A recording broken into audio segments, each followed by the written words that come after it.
Hello everyone! Magandang umaga, magandang tanghali at magandang gabi sanda ko man kayo naroroon at magandang buhay na rin po para sa lahat. At sa ngalan po ulit ni Boss Mike, ako po muna ang inyong lingkod, Jan Angeles po ang makakasama nyo sa video na to. So ngayon huwag na natin patagalin, pag-usapan na natin kung ano ang ating pag-uusapan at sure naman ako na napanood nyo na rin to, no?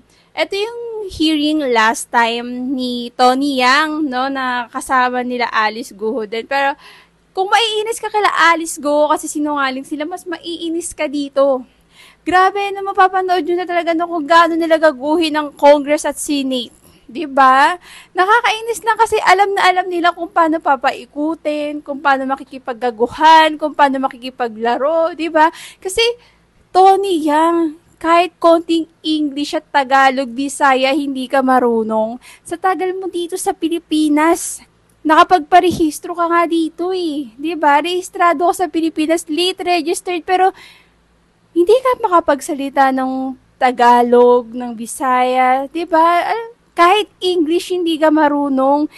Kaya lahat ng senators dito is hindi naniniwala. Kaya namang galit na galit talaga ang ating Jinggoy Estrada na yan. Nakakainit naman kasi talaga ng ulo. Di ba na may taga-interpreter ka pa?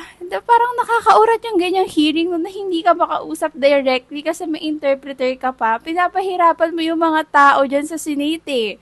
Alam mo parang gagawa talaga sila ng dahilan para maurat yung mga tao sa kanila. Alam na alam nila kung paano sila makikipaggagawan. Panoorin natin to. He doesn't know the name, the English name because he doesn't know English. See? Hindi niya yung alam kasi hindi daw siya marunong mag-English. Ang tagal mo dito sa Pilipinas, ang dahil mo kagaguhan na nagawa, business sa kapwa namin Pilipino, tapos hindi ka marunong mag-Tagalog, even English hindi ka marunong. Diba, anong kagaguhan at kasinungalingan yan? Sobrang galing nila magsinungaling, no? Sobrang galing nila magpaikot, grabe. Kaya tignan nyo kung paano uminit ang ulo ni Jinggoy Estrada dito, my God. Alam mo, ginagago tayo nitong Chinese national to. Marunong ka ba Tagalog at magbisaya eh? Totoo yan, Your Honor. Marunong eh. Ginagago tayo nitong mga to eh. I know you understand Tagalog and the Visayan language. Ginagago mo kami. You're making a fool out of us Filipinos here. Si Jinggoy Estrada, medyo hindi ko gusto yung mga reactions niya minsan sa video niya kasi hindi niya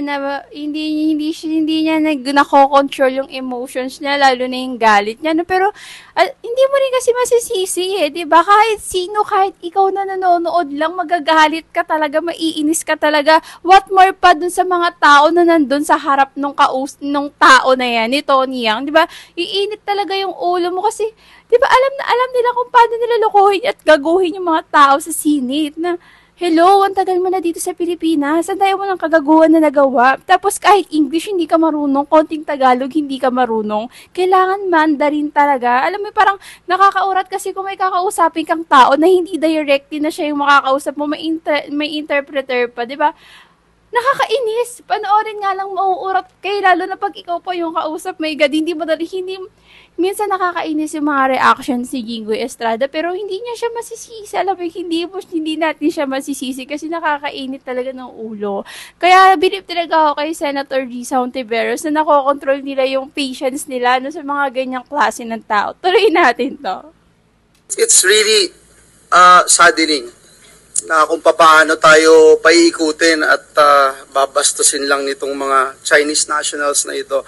Totoo, Your Honor, no? Diba, alam na alam nila kung paano kayo bastusan at paikutin. Kaya minsan hindi namin magets bakit kailangan pa silang usisain yan. Hindi na lang, alam mo yan, ikulong, ipaubaya sa court para managot na. Do, alam naman natin na kailangan pang busisiin, na dadaan talaga sa ganyang process. Pero, diba, ano pong mababala natin sa ganyang klase ng tao na wala tayong mapapalang sagot, gagaguhin lang tayo sa ganyan, gagaguhin lang kayo dyan, papaikutin lang kayo dyan, gagawin lang kayong tanga dyan.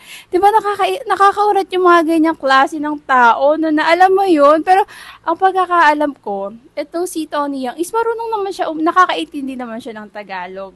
Do, siguro sabihin na natin na sige, hindi ganun kagaling kahit sa English, pero nakakapagsalita, nakakaintindi.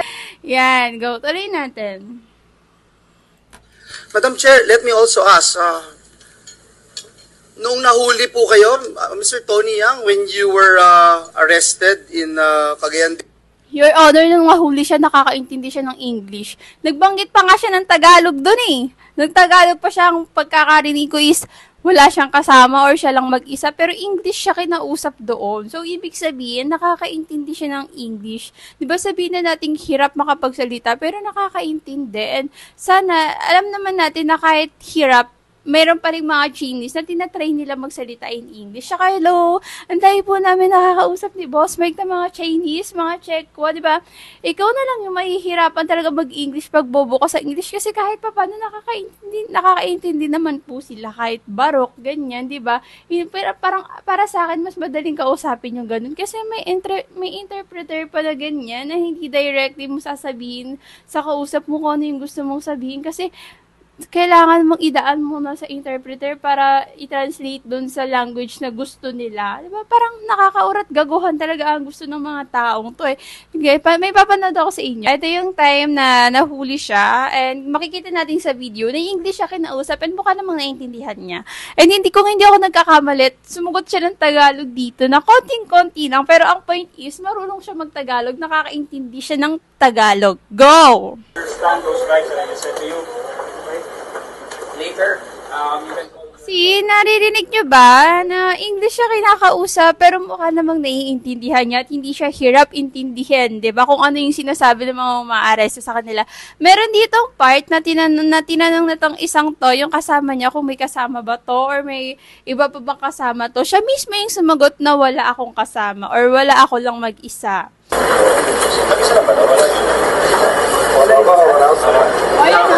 Narinig nyo guys? Wala akong kasama. Itong part na to, ito. Mag-isa lang ba? Wala ka kasama? Yan, kung maririnig nyo yung part na nagtagalog nyo siya na sinabi niyang wala siyang kasama. Yun. Anyway guys, di ba? Alam nila kung paano makipagkaguhan sa mga tao dun sa Senate na kung paano gawing tanga, kung paano paikutin, di ba? Alam mo yun, alam nila kung paano makipaglaro ng, eto pa, last video na to, kung saan, kung saan tumatawa siya, then pinapagalitan siya ni Risa Ontiveros na walang nakakatawa dito, ganyan-ganyan, in Tagalog, pero mukha namang naintindihan niya din. Panoorin nyo. Mr. Yang, hindi po ito nakakatawa. Seryosong usapin ito para sa aming mga Pilipino. At kahit hindi kayo Pilipino, kahit Chino kayo, nandito kayo sa aming bansa, dapat seryosohin niyo po yung aming mga tanong at ipag-translate ni Ms. Caroline. Jessie. Kaya siya nangihingi ng paumanhin kasi nga pinagagalitan siya na wag kang na bakit ka tumatawa, lalo dito ka sa aming bansa na sa Pilipinas ka na kahit Chinese ka, hindi ka Pilipino. Matuto kang rumespeto. Hindi yung para tawa-tawa ka lang dyan na, alam mo yun, nasa kalagitnaan ka ng hearing, tatawa-tawa ka dyan.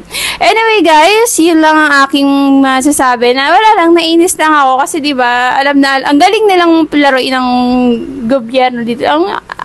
Ang galing-galing nilang laruin yung mga tao dyan sa Senate. Alam mo yung alam nila kung paano nila gagaguhin, ganyan, di ba? Wala, sana mabigyan agad ng action to yung mga gantong Chinese kasi parang alam niyo yun na ginagago na lang nila yung mga Pilipino dito sa bansa natin. Di ba? Ginagamit nila yung bansa natin tapos gagaguhin nila yung mga tao sa government natin na nakakabastos naman talaga. Ewan ko kung anong mas magandang gawin dito. Sana makaisip sila ng action sa mga ginagawa ng mga to. Anyway guys, maraming salamat po. At bago po kayo umalis sa video na to, paki-like and share, subscribe na rin po. Yun lamang. Thank you. Bye!